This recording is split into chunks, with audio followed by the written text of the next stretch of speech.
আসসালামু আলাইকুম প্রিয় সরকারি চাকরি প্রার্থী ভাই বোনেরা, আজকে একটা নতুন সরকারি চাকরির সার্কুলার নিয়ে আসলাম। আর আজকেরটি হলো পাট অধিদপ্তর বস্ত্র পাট মন্ত্রণালয় সরকারি চাকরি নিয়োগ বিজ্ঞপ্তি 2026। তো বন্ধুরা, বাংলাদেশের সকল নাগরিক কিন্তু এখানে সকল জেলার নাগরিক কিন্তু আবেদন করতে পারবেন, কোনো সমস্যা নেই। তো আবেদন শুরু করবে শেষ করে বিস্তারিত আলোচনা করবো, তাই বেশি ভিডিওটি শেষ পর্যন্ত দেখবেন। আর একটা কথা, সামনে কিন্তু প্রচুর সার্কুলার আসতেছে, আমার চ্যানেলে আপনি সকল ধরনের সার্কুলার পেয়ে যাবেন, তাই বেশি সাবস্ক্রাইব করে সঙ্গে থাকবেন। 1 নম্বর পর সার্টিফিকেট কাম কম্পিউটার অপারেটর 2 জনকে নেবে। কোনো স্বীকৃত বিশ্ববিদ্যালয় হতে অনন্য দ্বিতীয় শ্রেণী বা সমানের সিজিপিএ স্নাতক বা সমানের ডিগ্রি, কম্পিউটার ব্যবহার জানা আমরা থাকতে হবে এবং প্রতি মিনিটে ইংরেজিতে 80 শব্দ, বাংলায় 50 শব্দ করতে হবে। কম্পিউটার মুদ্রাক্ষরের সর্বনিম্ন গতি প্রতি মিনিট ইংরেজিতে 30, বাংলায় 25 শব্দ থাকতে হবে। Computer word processing, email, fax machine ইত্যাদি চালানোর দক্ষতা অভিজ্ঞতা থাকিতে হবে। 2 নম্বর 60 মুদ্রাক্ষরিক কাম কম্পিউটার অপারেটর 2 জনকে নিবে। কোনো স্বীকৃত বিশ্ববিদ্যালয় হতে অনন্য দ্বিতীয় শ্রেণী বা সমানের সিজিপিএতে স্নাতক বা সমানের ডিগ্রি, ঠিক আছে। তারপর আমরা কম্পিউটার ব্যবহারের দক্ষতা 60 লিপিতে সর্বনিম্ন গতি 15 মিনিটে ইংরেজিতে 70, বাংলায় 45। 3 নম্বর উচ্চমান সহকারী 5 জনকে নিবে। কোনো স্বীকৃত বিশ্ববিদ্যালয় হতে স্নাতক ডিগ্রি এবং ওয়ার্ড প্রসেসিং অভিজ্ঞতা সহ কম্পিউটার পরিচালনায় প্রশিক্ষণপ্রাপ্ত। 4 নম্বর হিসাব সহকারী 3 জনকে নিবে। কোনো স্বীকৃত বিশ্ববিদ্যালয় হতে বাণিজ্যে স্নাতক ডিগ্রি এবং ওয়ার্ড প্রসেসিংয়ের অভিজ্ঞতা সম্পন্ন কম্পিউটার পরিচালনায় প্রশিক্ষণপ্রাপ্ত। তারপর 5 নম্বর হিসাব সহকারী 1 জনকে নিবে। কোনো স্বীকৃত বোর্ড হইতে বাণিজ্য বিভাগে দ্বিতীয় বিভাগে উচ্চ মাধ্যমিক বা সমানের পরীক্ষা উত্তীর্ণ। অফিস সহকারী কাম কম্পিউটার মুদ্রাক্ষরিক 9 জনকে নিবে। কোনো স্বীকৃত বোর্ড হইতে উচ্চ মাধ্যমিক সার্টিফিকেট বা সমানের পরীক্ষা উত্তীর্ণ। মুদ্রাক্ষরিকে প্রতি মিনিটে বাংলা 20 শব্দ, ইংরেজিতে 28টি শব্দের গতি থাকতে হবে। কম্পিউটার চালানোর দক্ষতা। তারপর আমরা 7 নম্বর গাড়ি চালক 2 জনকে নেবে। বাড়ি গাড়ি চালানোয় বৈধ ড্রাইভিং লাইসেন্স সহ কোনো স্বীকৃত বোর্ড হইতে মাধ্যমিক স্কুল সার্টিফিকেট বা সমানের পরীক্ষা উত্তীর্ণ।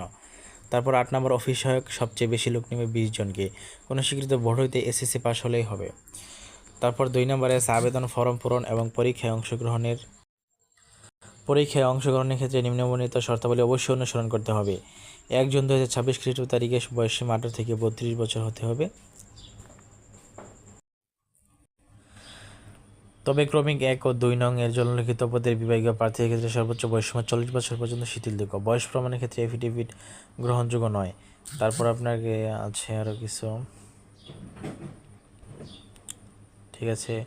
তো আবেদন কীভাবে পূরণ করবেন, এই ওয়েবসাইটে ঢুকে কিন্তু আপনাকে আবেদনটা দিতে হবে, ঠিক আছে। তো অনলাইনে আবেদনপত্র পূরণ ও পরীক্ষার ফি জমাদান শুরুর তারিখ ও সময়, মানে আবেদন শুরু হবে 18 জুন 2026 সকাল 10 ঘটিকায় এবং শেষ হবে 17 জুলাই 2026 বিকাল 5 ঘটিকায়, ঠিক আছে। তো যাই হোক, এখন কোন পদে কত টাকা লাগবে? 1 থেকে 7 নং এর জন্য আপনার লাগবে মূলত 112 টাকা এবং 8 নং এর জন্য 56 টাকা আপনার লাগবে, ঠিক আছে। আর SMS কীভাবে করবেন এটাও কিন্তু বিস্তারিত এখানে দেওয়া আছে, আপনারা পড়ে নেবেন, হ্যাঁ। তারপর দ্বিতীয় SMS কী, এগুলো সব এখানে দেওয়া আছে। প্রার্থীর যোগ্যতা যাচাই, প্রার্থীর কর্তৃক কোনো প্রদত্ত কোনো তথ্য বা দাখিলকৃত কাগজপত্র জাল, মিথ্যা বা ভুয়া প্রমাণিত হলে কিংবা পরীক্ষায় নকল বা অসৎ উপায় অবলম্বন করলে সংশ্লিষ্ট প্রার্থীতা বাতিল করা হবে এবং তার বিরুদ্ধে যথাযথ আইনানুগ ব্যবস্থা গ্রহণ করা হবে।